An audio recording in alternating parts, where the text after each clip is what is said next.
Content మార్కెటింగ్లో brand awareness లేదా brand recognition అంటే ఒక ప్రొడక్ట్ లేదా సర్వీసెస్ నేమ్ని కస్టమర్కి పరిచయం చేయడం.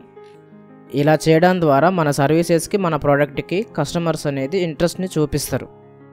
బ్రాండ్ అవేర్నెస్ వల్ల కస్టమర్ మన ప్రోడక్ట్ లేదా సర్వీసెస్ తీసుకోవడానికి ఇది తొలిమెట్టుగా మనం అనుకోవచ్చు.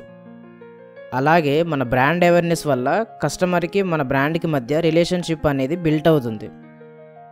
కంపెనీస్ బ్రాండ్ ఎలా బిల్డ్ చేస్తారంటే కన్సిస్టెంట్గా వాళ్ళ బ్రాండ్ రిలేటెడ్ కంటెంట్ని పబ్లిష్ చేస్తారు. వాళ్ళ ఎక్స్పీరియన్స్ని షేర్ చేసుకుంటూ టచ్ పాయింట్స్ని చెప్తూ బ్రాండ్ అనేది బిల్డ్ చేసుకుంటారు. ఈ కన్సిస్టెంట్ కంటెంట్ డెలివరింగ్ అలాగే ఎక్స్పీరియన్స్ అండ్ టచ్ పాయింట్స్ ఉన్నాయి కదా, ఇవనేవి బ్రాండ్ బిల్డ్ చేయడానికి కీ రోల్ అనేది పోషిస్తాయి. బ్రాండ్ అవేర్నెస్ ఎందుకు అవసరం అంటే ఎప్పుడైతే కస్టమర్ ప్రోడక్ట్ని కొనాలని చూస్తాడో అప్పుడు మీ బ్రాండ్ అనేది హెల్ప్ అవుతుంది. మీ బ్రాండ్ సక్సెస్ అవ్వాలంటే మీ బ్రాండ్ గురించి కస్టమర్కి ఖచ్చితంగా తెలిసి ఉండాలి.